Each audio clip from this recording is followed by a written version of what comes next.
Оройн төрийн үзэгчтэй MBC News мэдээллийн хөтөлбөрийн баасан аргийн дугаар эхэлж байна. Мэдээллийн товчхонд анхаарлаа хандуулно. Орос улсын Томск мужаас Улс аймгийн Орос хэлний төвд 2300 гаруй ном хяналтаа. Өндөр хангалттай гомсомдод мадын ганц өвчин бүртгэжээ. СНТ өрхийн шалгалт маргааш эхэлнэ. Эвийн өргөө инх тавныг хүрд болно. Нэмэгц өрцөг адам татврын урамшууллын 2018 оны 6 дугаар сарын суулганы тохирол 4 дугаар сарын 17-ны нэм аяг болно. Эдгээр болон бусад мэдээллийн дэлгэрэнгүй анхаарлаа хандуулно. Эхний мэдээллийг танилцуулъя. Орос улсын Томск мужид өнгөрсөн оноос хойш Улс аймагт байгуулагдсан Орос хэлний төвд ном материалын дэмжлэг үзүүлэх хөдөлгөөний өрнүүлсний үр дүнд 2300 гаруй ном сурах бичиг цугларсныг өнөөдөр Улс аймгийн удирдлагууд болон боловсролын сургуулийн газар 2 дугаар сургуулийн удирдлагууд хүлээн авлаа. Улс аймгийн удирдлагуудын санаачлагаар 2017 оны 3 дугаар сард Улс аймагт Оросын соёлын шинжилгээ ухаан мэдээллийн төвийн харьяа Орос хэлний төв байгуулагдсан.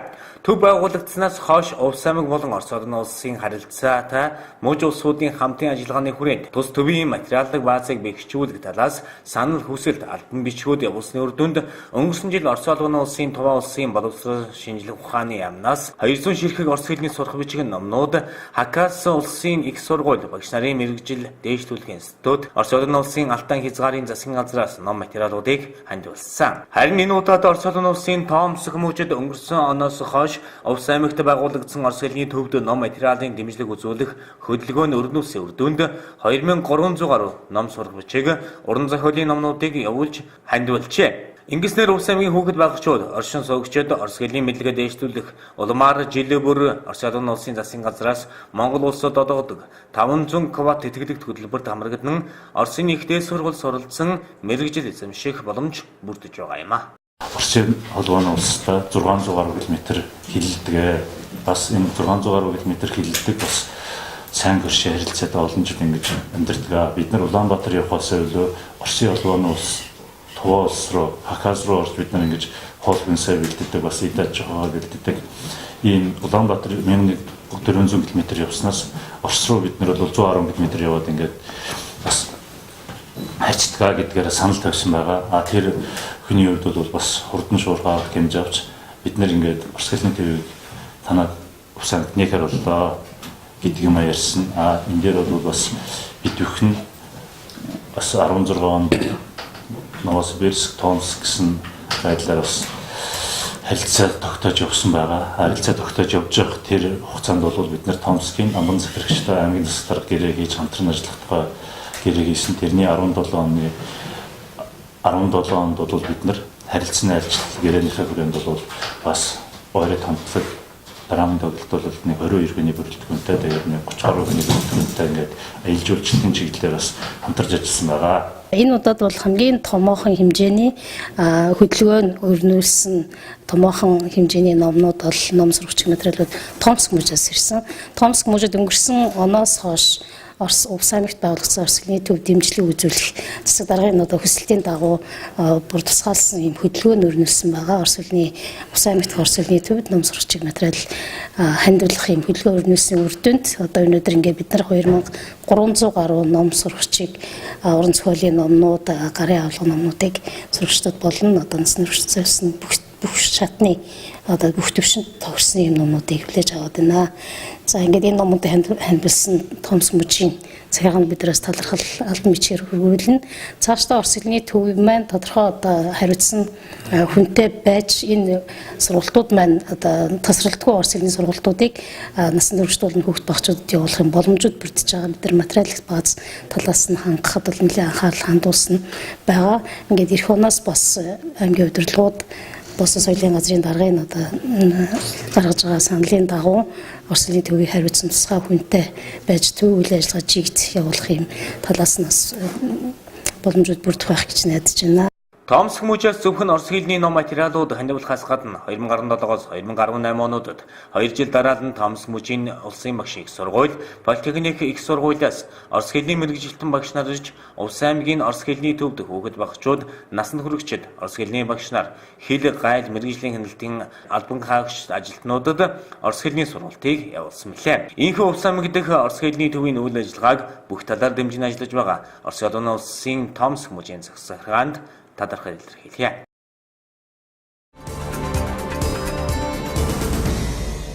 Дараагийн мэдээ 2018 он гарч сар Улаангомсон болон Өндөрангай сумдад малын галзуу өвчин бүртгэгдэжээ. Хамгийн сүүлдгэхэд Өндөрангай сумд 2 үхэр галзуу өвчнөөр өвчсөн бөгөөд тухайн бүс нутгийн 3000 орчим малд галзуугийн вакцин тарьсан байна. Галзуу өвчнөр 5 шуумал тэжээвэр зэрлэг амьтад хүн өвчлөдөг бөгөөд медрэллийн хэд цочрол болон саажих шинж тэмдгээр илэрдэг байна. Галзуу өвчин нь Аз зэрэглэлийн ангиллад багтдаг зоонсын хурц халдварт өвчний нэг юм. Галзуу өвчин дэлхийд дахинд өргөн тархалттай ба жил дунджаар 55 мянган хүн энэ өвчнөөр нас бардаг бөгөөд эндсэн хүмүүсийн 40% нь 15 хүртэлх насны хүүхдүүд байгааг Дэлхийн эрүүл мэндийн байгууллагын судалгаагаар тогтоогдчихэ. Галзуу өвчний зэрлэг омог вирусээр бүлээн цус амьтан халдварсан тохиолдолд хоруу чанар өндөр төв мэдрэлийн тогтолцоо гэмтэж бабиш негрийн биеийн цэрэг үүсгэдэг байна. Чон нохоо үнэг хярс зэрэг зэрлэг амьтад нь галзуу өвчний вирусыг тараагч болдог бөгөөд улс орон бүхэн тухайн вирусыг тээгч дамжуулагч амьтдын судалгааг хийсэн байдаг байна. Монгол улсын мал эмнэлгийн ариун цэврийн төв лабораторийн шинжилгээгээр нохоо, чон, үнэг, үхэр, адуу, тэмээ, бог малаас галзуугийн вирусыг илэрүүлсэн байна. Эмнэлэг зүйн хэлбэр нь өгтөл үе, хөөрлийн үе, саажилтын үе гэсэн 3 үе шатаар явагддаг бөгөөд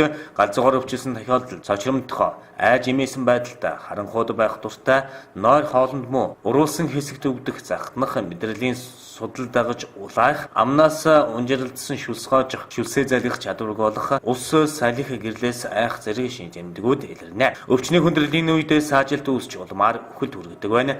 Галзуу өвчнийг эмчилгээний бэлтгэл одоогоор нээгдэг байгаа юм байна. Өндөрангай сумд бол 4 сард нэг хойно галзуурсан.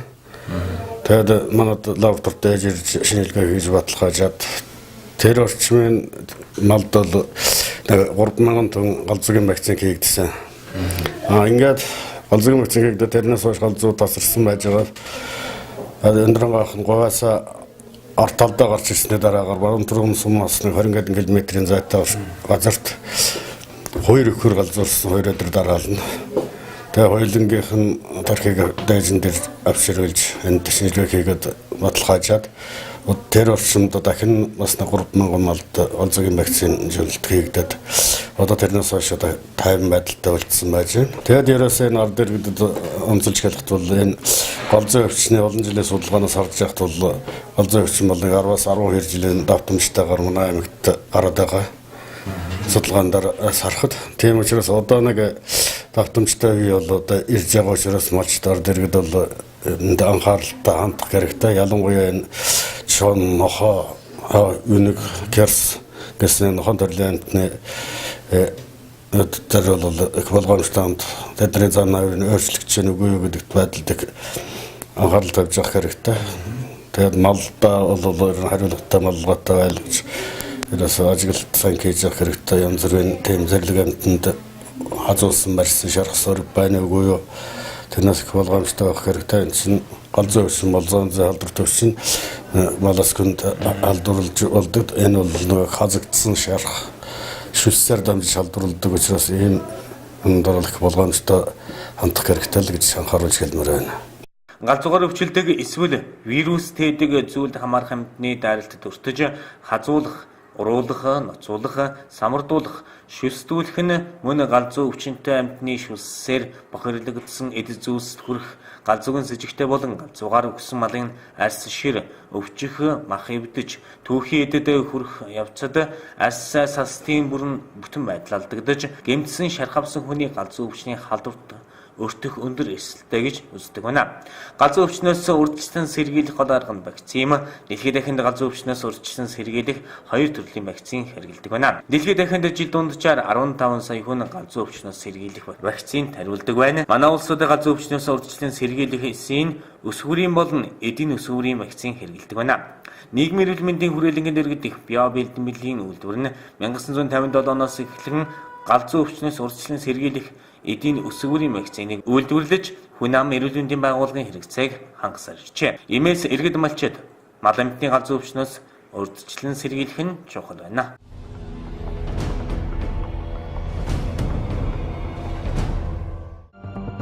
Цагуур оршин шинжилгээний газраас ойрын өдрүүдэд дуу цахилгаантай аадар бор ороход төлөвтэй байгаа тул иргэдийг үер усны аюулаас сэрэмжтэй байхыг анхааруулсаар байгаа билээ. 6 дугаар сарын 14-ний өдөр буюу өчигдөр Сүхбаатар Булган аймагуудад хүчтэй аадар бор орсон улмаас зарим газарт үер болсон байна.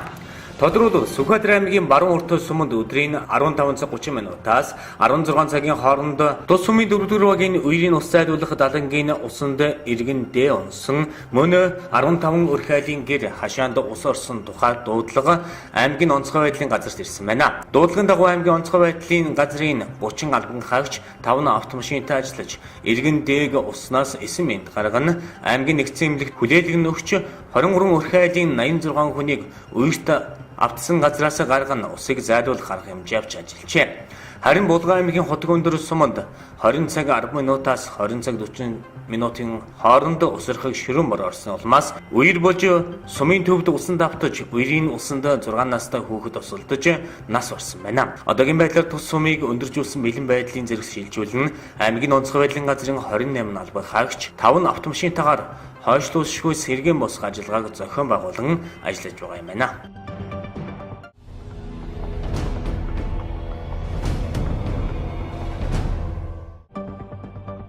Хорны түүтэйгийн хөлийн өмгийн дэлхийн аврах шалруулга тэмцээн өчигдөр Оросын олон улсад нээлттэй хийлээ. Тэмцээний нээлтийн тоглолт Москватын луужник цэнгэлд хүрээлэнд болсон юм. Нээлтийн тоглолт А хэсгийн Оросын олон улс Сауди Арабын шигшээ багуудын хооронд болж талбай эзэн Оросын багийн үнэмлэх үе ялалтаар өндөрлөө. Тодорхойлбол Орос олон улсын багаас Юрий Газинский 12 дахь минутанд гол хийсэн бол Денис Черишев 43 дахь минутанд, Артемий Дзюба 71 дахь минутанд, Александр Головин 90 дахь минутанд, Денис Черишев 90 дахь минутанд эсрэг багийнхаа хаалганд тус гол хийж 5 тэгийн харьцаатайгаар ялт байгууллаа. Энэ тоглолтын гол баатар нь сэлгээгээр орж ирсэн 27 настай Денис Черишев байсан юм а. Тэрээр эсрэг багийн хаалганд 2 гол оруулснаас гадна тоглолтын хэмнэлийг удирдах чадсан юм а.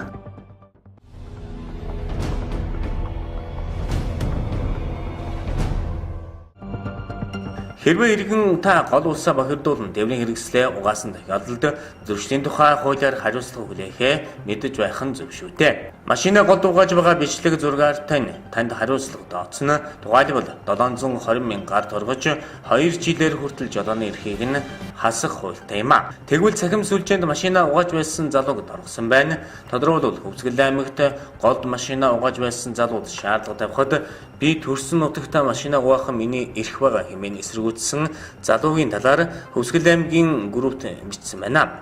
Үүний дагуу дэлгэр мөрөн гол руу тээврийн хэрэгсэл оруулж угаасан гэх 64 36 Хөвсгөл аймгийн номертой хэрэгслийн жолоочд Монгол Улсын зөрчлийн тухай хуулийн 7-гийн 15 дугаар зүйлийн 8 дахь хэсэг зааснаар арга хэмжээ авч шийдвэрлэснийг Хөвсгөл аймгийн цагдаагийн газраас мэдээлж байгаа юм а.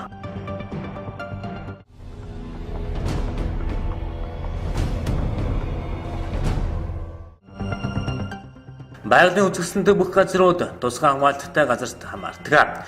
Гэвч тэнд хүссэн хэн боловч жуулчны бааз нартай хідэн гэр нөхөн жорлон барьчаад аялал жуулчлал хөгжүүлж байна гэж ярьдаг. Энэ нь манайхан жуулчтай зэрэглэж мэддэггүйтэй холбоотой. Мэдээж өндөр зэрэглэлийн жуулчид тансаг баазад байрлаж өндөр үн төлөх нь тодорхой юм.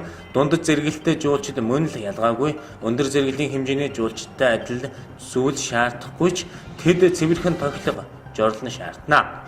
Хүний анхдагч хэрэглээ бизнес газар гэдэг хөгжингүй орнуудад жорлонгийн өрөө бусад өрөөнөөс илүү тав тухтай өнөргүй гэрэлтэй амарч тоглох боломжтой байдаг. Тав тухтай байх тусам тэдэнд сайхан мэдрэмж үлддэг. Тэр мэдрэмжээр дахин ирэх хүсэл нь төрдөг. Гэтэл манай улс жорлон хөгжлийн анхдагч гэдгийг анзаарахгүй явсаар 21-р зууntайгаа залгасан байна. Байгаль орчны аялал жуулчлалын яам, ногоон хөгжлийн газар, төрийн болон төрийн бус байгууллагууд, бусад улс оронд хэрэгэлдэг төрлөгийн жорлонгийн технологи стандарт танилцуулж санал болгож ирсэн нь сайшилт хэрэг юм а. Мэдээж ус татдаг жорлонг хүн бүхэн мэднэ. Гэхдээ байгалийн нөөцөө болсон усаа хэмнэх хайрлах хэрэгцээг ундны усны ачаглалд орсон улс орн сануулсан байна.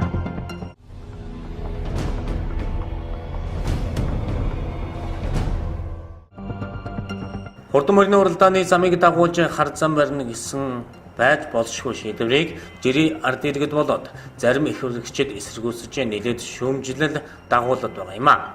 Төрийн албан хаагчдын цалин тэтгэврийг нэмж чадахгүй байж, хүүхдийн 20 мянган төгрөгөө 100% олгож чадахгүй байж, морь дагаж давхидаг автомашин хөлгөсөн том дарга сэтэрдэнгүүтэд засмал зам тавьж өгч даврах хэрэг юу байгаа талаар нийгэм шүүмжилж байна. Хурдан мөрний уралдаанд зориулж зам тавьж байхаар дархан Улаанбаатарын чиглэлийн замаа засч сайжруулж, Баянзүрхийн товчоо налаа хүртэл замаа зас сайжруулахаа бодохыг ард иргэд нийгмийн зүгээс хүсэж байгаа юм а. Монгол наадам цогцлбор орон нутгийн хэмжээнд тооцоод үйлдвэрийн газар болон Монголын морин спорт уянчдын холбоо хамтран ажиллах санамж өвчгтээ гар өвсгөлсөрчээ. Гэхдээ тус газрын удирдлагууд морины уралдаанд дагаж давхих машинуудад зориулсан засмал зам барихаар төлөвлөж байгаагаа дуулгачээ.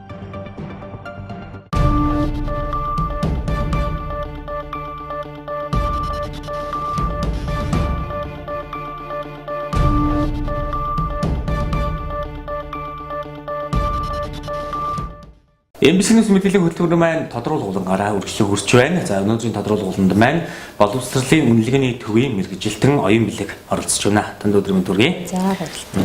За тэгэхээр маргааш 2018 оны 6 дугаар сарын 16-ны өдөр за SLT өрхийн шалгалт улс орон даяар эхэлж байгаа. Монгол хэл бишгийн шалгалтаар эхэлнэ. За энэ талаарх дэлгэрэнгүй мэдээлэл өгөхөөр манай зочин маань хүрэлцэн ирсэн байна. За энэ жил 2018 оны SLT өрхийн шалгалтанд Увс аймагаас бол нийтдээ 1174 хүүхэд бүртгүүлээд ерөнхийдөө шалгалтанд орох хуваар нь бол гарсан байгаа.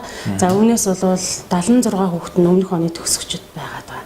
За SLT өрхийн шалгалт ажил зохион байгуулах комисс бол ирээд бэлтгэл ажилтайгаа танилцаад ерөнхийдөө бол шалгалтын бэлтгэл бол за 1-р сургууль дээр бол явагдаж байгаа. Шалгалт маань 1-р сургууль дээр болно. Тэгэхээр яг шалгалтын төвийн одоо яг шалгалтанд бэлтгэх ажил бол яг хин ерөнхийдөө бол яг төлөвлөсөн дагуу зүйлүүд бол хийгдээд байр бол засалтанд орсон байгаа. Тэгэхээр хүүхдүүд маань бас тодорхой хэмжээний бичиг баримт тийм ээ шалгалтанд орохын тулд бэлтгэж ирэх ёстой тийм ээ. Тэн дээр одоо ямар бичиг баримтуудыг бэлтгэж зайлшгүй шаардлагатай байгаа вэ? Тэр талаар бас мэдээлэл өгөхгүй тийм. За шалгуулагчид маань бол яг шалгалтанд ирэхдээ үндсэн 4 бичиг баримттай ирнэ.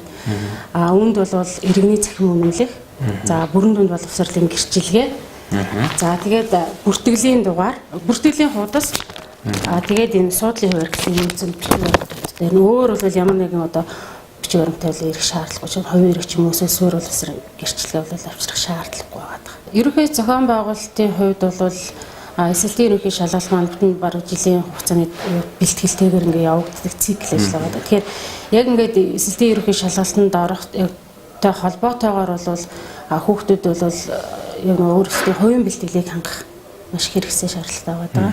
Ялангуяа нөгөө шалгалтанд ирэх өөрийнхөө яг шалгалтын өдрийг цагаа бол яг маш сайн тогтоож яг цаг хугацаанд бол яг ирэх нь бол бас чухал байгаа. Зарим тохиолдолд нөгөө хүүхдүүд яг зүгээр хоцрох тохиолдлууд нэр зэрэг гардаг. Тэгэхээр бид нар бол яг журмынхаа дагуу яг үнцэн эхлэн гэсэн цагтаа бол хаалгаа барай шалгалтаа хийдэг юм байгаа.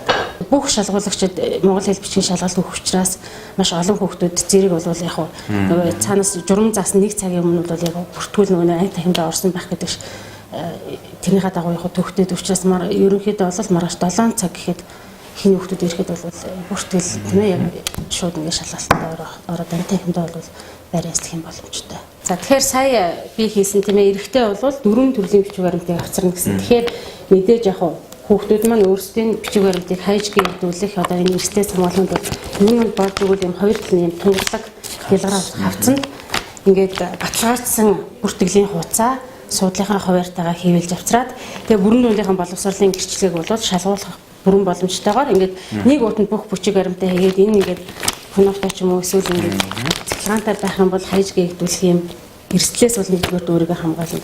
Тэгэхээр нэгэнд ингээд яг хаягдчихсан тохиолдолд бол манайх мэдээж хүүхдийг шалгуулагчийн эрх шиг хангах үднээсээ бол хэрвээ иргэний үнэлгээ хийсэн бол заашгүй хорооны ягаар болсон лавлгаагаар бол оруулах боломжтой.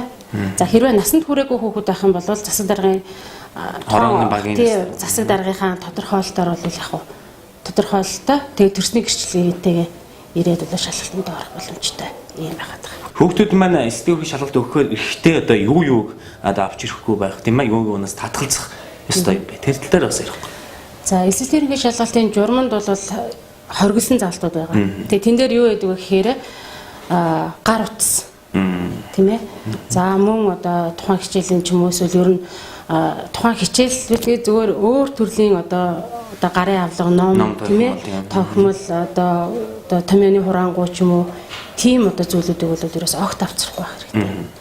Авчирснаас санамсаргүй байдлаас авчраад ороод иргээд яг ингээд нэгэнт одоо юу гэдэг зааланд ороод хэрвээ шалгаад дахиж хяналт хийгдэхэд тэнд хэрвээ ямар нэгэн одоо юу гэдэг санаандгүй байдлаар орсон тэр тохимол ч юм уу эсвэл өмнөх өдрийн шалгалтын материал энэ төр байх юм бол ерөнхийдөө бол яг нэг журам зөрчсөн гэж үзээд яг тодорхой хариуцлага яг ногддог. Самгийнхаа төгсөгчд одоо эсэл хэрэг шалгалт өгч байгаа сурагчтай хандаад одоо таны хувьд юу гэж хэлмээр байна? Зөвхөн зүйл юу вэ?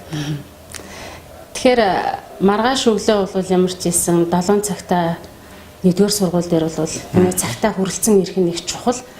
Тэр цагаасаа хоцрох юм бол нөгөө яг хоцорсон хүүхдүүдийн сэтгэл зүйчин нөгөө нэг ингээд айсан сандарсан тэрнээс болоод юм марцсан ороод тийм ээ өөрсдөө явчих. Тийм учраас одоо өөрийнхөө хувийн зохион байгуулалтыг бол маш сайн хангаад тийм ээ одоо орон нутгийн цагаараа яг ингээд зарласан цагуудаа товсон цагуудаа ирээд шалгалт авах юм бол түнд бол ямар нэгэн үт яг одоо өөр бол анхааруулах зүйл ерөнхийдөө бол гайгүй. Тэгээд харандаатай бичлэн тийм ээ цэнхэр өнгийн балтай тэгээ өөрийнхөө үндсэн бүрдүүлж ирэх ёстой дөрвөн бичиг баримтаа тийм ээ одоо хайж гээдүүлэхгүйгээр норгож одоо хийсэхгүй тийм боломжийг бүрдүүлсэн байдлаар хүрэлцээд ирэх нь бас чухал байгаа. Тэгээ нийт шалгуулагчтай бол маргааш эхлэх шалгалтанд нь амжилт хүсээд өөрийнхөө хүссэн одоо ихтэй сургуультай хэлцэхтэр одоо их өндөр оноонуудыг авах болтугай. Дараагийн мэдээ 1987 оноос эхлэлтэй эвийн нүүргөө инх тавины гүйлтэй Монгол улсад амжилттай үргэлжилж байна. Одон сум суурин зохион байгуулагдсан энэхүү гүйлт энэ сарын 18-ны өдөр Улаангом суманд зохион байгуулагдах юм а. Дэлхийн улс орнуудад инх тавин эв нэгдлийг түгээх зорилготой инх тавины гүйлт 1987 онд эхэлж Монгол улс 1997 онд анхад оролцож өдгөө дэлхийн 150 гаруй орны тамирчид сайн дурынх нь инхийн бамбарыг түүчилж байна. Эвийн өргөө инхийн гүйлт 2018 энэ жил инхийн төлөө өрөөндөө зохион байгуулагдаж байгаа юм. Инхийн бамбар аялуулах инх тавины гүйлт Непал, Япон, Солонгос, Хятад улсаар аялан өнгөрсөн 5 дугаар сарын 31-ний өдөр Монгол улсын зүүн хязгаарын хилээр орж ирсэн. Манай орны 13 аймгийн 47 сум суурин гар дайрч 3000 орчим километр замыг туулан баруун хязгаарын хилээр гарах юм а. Гүйлтэд Монгол улсын 14 иргэн болон Австралийн тамирчин Ретин Болтон Орос улсын Михаил Васильченко нар оролцож байгаа юм а. Гүйлт үргэлжлэх явцад сайн дурын гүйгчид, мэрэгжлийн тамирчид хинч нэгдэх боломжтой дээгүүр зарим орон нутгийн ард иргэд идэвхтэй оролцож байна. Манай орны нутаг дэвсгэрт байх хугацаанд онцгой байдлын ерөнхий газар биеийн тамирчин спортын газраас аюулгүй байдлыг хангаж зохион байгуулалтанд нь анхаарч ажиллах юм байна. За 1987 оноос эхэлж гараагаа эхэлж байсан эвийн өргөн инх тавины гүйлт маань энэ 6 дугаар сарын 18-нд бол Улаангом хотно болох гэж байна. Анх бол 2018 оны энэ гүйлт маань 2018 оны 4 сард Америкийн Нью-Йорк мужаас гараагаа авч эхлээд Улаанбаатараас бол 3 сарын 4 сараас Улаанбаатараас бол гараагаа авч эхэлсэн инхийн гүйлт маань нийтдээ 47 аймаг сумыг дамжиж энэ сарын 16-нд бол манай аймгийн зүүн ангаас суманд бол ирнэ. Увс аймгийн нутгаар бол нийтдээ 7 сумын нутгаар ингээд дайрн өнгөрөх ийм гүйлт байгаа маа. Энэ гүйлтийн маань гол зорилго нь гэх юм бол дэлхийн одоо ард түмнүүдийн эв найрамдлыг одоо бэхжүүлэх, харилцан итгэлцлэх, бие биенээ хүндлэх, тэгээ галт бомбрыг бол зүрхнээс зүрхэнд гараас гарт гэсний мөрөөтэйгээр зохион байгуулагдаж байгаа ийм гүйлт байгаа. Тэгэхээр гүйлтэнд бас яаж оролцох юм бэ гэх юм бол нийтдээ 19 хүний бүрэлдэхүүнтэй баг бол гүйж байгаа. Тэр хүмүүсээ бид нар 6 дугаар сарын 18-нд бол 12 цагаас үд хөвгдөх Улаангомынхаа үд хөвгдөх хаалган дээр бол угтаж аван. Тэгэхээр энэ арга хэмжээг зохион байгуулахад аймгийн биеийн тамирчин спортын газар, онцгой байдлын газар, аймгийн засаг даргын тамгын газар, Улаангом сумын тамгын газар бол хамтран ажиллаж байгаа. Тэгэхээр улаан гомчууд одоо юу гэж уриалгах гэж байна гэх юм бол энэ гүйлтэнд бол ямар ч насны ямар ч хүн оролцох боломжтой байгаа учраас та бүхнийг бас энэ арга хэмжээнд бас идэвхтэй оролцохыг уриалж байна. Тэгэхээр энэ бамбар маань бас энэ бамбарыг бас барьж гүйснээрээ бас энэ инх таймны гүйлтэнд бас өөрийнхөө хөв нэмрийг оруулж энэ дэлхийн арт түмнүүдийн бас эв наримтал бас өөрийнхөө хөв нэмрийг оруулж байгаа гэсний утгыг бол илэрхийлэх байгаа. Тэгээд гүйлт маань гашууны голоо гүүрээр дамжиж гүйвэлж ирнэ. Тэгээд хөлийн цэргийн өмнөх замаар явж нэгдсэн эмнэлгийн зам гэсэн энэ замаар явж төв талбайд ирэх юм байгаамаа. Тэгэхээр бас нийт хүмүүс улаан гомчууд албан байгууллагын хинч байсан одоо тэр тухайн өдөр бол гүйлтийнхаа хувцастай цагаан өнгийн бодвол хүмүүсээ бас энэ гүйлтийн арга хэмжээнд нэгдэж оролцох боломжтой байгаа. Энэ арга хэмжээнд бас та бүхнийг идэвхтэй оролцохыг уриалж байна. 6 дугаар сарын 18-нд болох эвийн өргөө инх тавны гүйлтэнд байгууллага хамт олноороо идэвхтэй оролцож инх тавны төлөөх үйлсэд нэгдэхийг уриалж байна. Дараагийн мэдээ нэмэгц цэвэртгийн албан татврын урамшууллын 6 дугаар сарын суралдааны тохирол эрх нэм гарагийн 18 цаг 30 минутанд боловсрол суваг телевизээр явагдах юм а. MBC иргэд 5 сард хийсэн худалдан амлалтынхаа баримтыг бим гарагийн 24 цагаас өмнө бүртгүүлэх шаардлагатай байгааг албаны хүмүүс хэлж байгаа юм а. Нэмэгц цэвэртгийн албан татврын урамшууллын 2018 оны 6 дугаар сарын суглааны тохирол 6 дугаар сарын 17 оны нэм гарагт боловсрол телевизээр орон даяар шууд явагдана. Иргэн та 2018 оны 5 дугаар сарын 1-ээс 5 дугаар сарын 31-ний өдөр хүртэлх хугацаанд худалдан авалт хийсэн баримтаа 2018 оны 6 дугаар сарын 16-ны өдрийн 23 цаг 59 минутаас өмнө цахим төлбөрийн баримтын системд өртгүүлснээр нэмэгц цэвэртгийн албан татврын урамшууллын суглаанд хамрагдан аздан болох боломжтой юм а. Мөн татврын хилтэс сүүлийн үед төлбөрийн баримтаа бүртгүүлнэ гэсэн иргэд ихээр ирж байгаа толбогдуулан дараах тайлбарыг өргүүлж байна. Татврын байгууллага ий баримтад шинээр бүртгүүлэх иргэдийн бүртгэлийг хийж баримтаа хэрхэн бүртгүүлэх, зөрчилтэй баримтаа хэрхэн засварлах талаар арга зүйн зөвлөгөө өгч ажиллах юм байна. Тиймээс иргэд худалдан авалт хийсэн баримтаа ий баримтанд өөрсдөө бүртгэж үнэн зөвийг өөрсдөө хариуцах ёстойг татврын байгууллагаас анхааруулж байна. 2017 оны сангийн сайдын 347 тоо тушаалаар батлагдсан анхан шатны баримт маягт тэг одоо хөтлөх заавар аргачлалууд батлагдсан байгаа. За энэ заавар аргачлал дээр болохоор төлбөр тооцоог бол баримтаас хэвлэгдсэн одоо QR кодтой QR код гэдэг нь цогоор код гэж яриад байгаа. Тэр цогоор кодтой ийм одоо төлбөр тооцооны баримтыг үндэслэж хийдэг болсон. Тийм учраас бизнес эрхлэгчид маань хоорондоо ямар нэгэн одоо төлбөр тооцоо хийгдэхэд заавлын баримтаас хэвлэгдсэн төлбөрийн баримт буюу нэхэмжлэхийг үндэслэн шилбэр тооцоо хийгддэг болсон байгаа. За энийг болохоор бид нар энэ нэхэмжлэх үе төлбөрийн баримтыг яаж гаргах аргачлал зааврыг бол Улсын аймаг татврын хэлцсэн бэсик хуудсан дээр пэйж хуудсан дээр бас байршуулсан байгаа. Тэгэхээр энэ гарын авлыг татаж аваад зааврын дагуу одоо хэвлэж авах шаардлагатай. За ялангуяа төрийн байгууллагууд төрийн сан дээр гүйлгээ хийхэд бол энэ баримтыг бол заавар шаардж байгаа. За тийм учраас бизнес эрхлэгч маань ялангуяа төрийн байгууллагууд бараа үйлчлэгээ нийлүүлсэн байх юм бол төлбөрийн баримтыг QR кодтой хэвлэж өгнө гэж ойлгох хэрэгтэй. За энэ төлбөрийн баримтыг нэхэмжлэх үе төлбөрийн баримтыг баримтаас хэвлэхэд бол анхаарах хэдэн асуудал байна. За нэгдүгээрт татвар төлөгч бизнес эрхлэгч маань та өөрөө одоо энэ нэвтрэх код нууц зүгээрээ нэвтэрч ороод өөрөө одоо хийлж өгөх ёстой байгаа. За энэ дээр нөгөө тайлан шивдэг нэвтрэх код нууц зүгөө ашиглаж одоо нэвтэрч орно.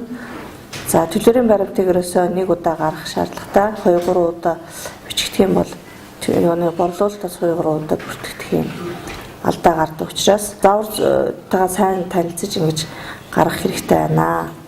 За мөн энэ хэмжлэх төлбөрийн баримтыг хэвлэхэд бол худалдаа авагч байгууллагын регистр заавал шаардлагатай болж байгаа. Тэгэхээр яг нь худалдаа авагч одоо төрийн байгууллагын регистрийн дугаарыг авах шаардлагатай болох нь байна.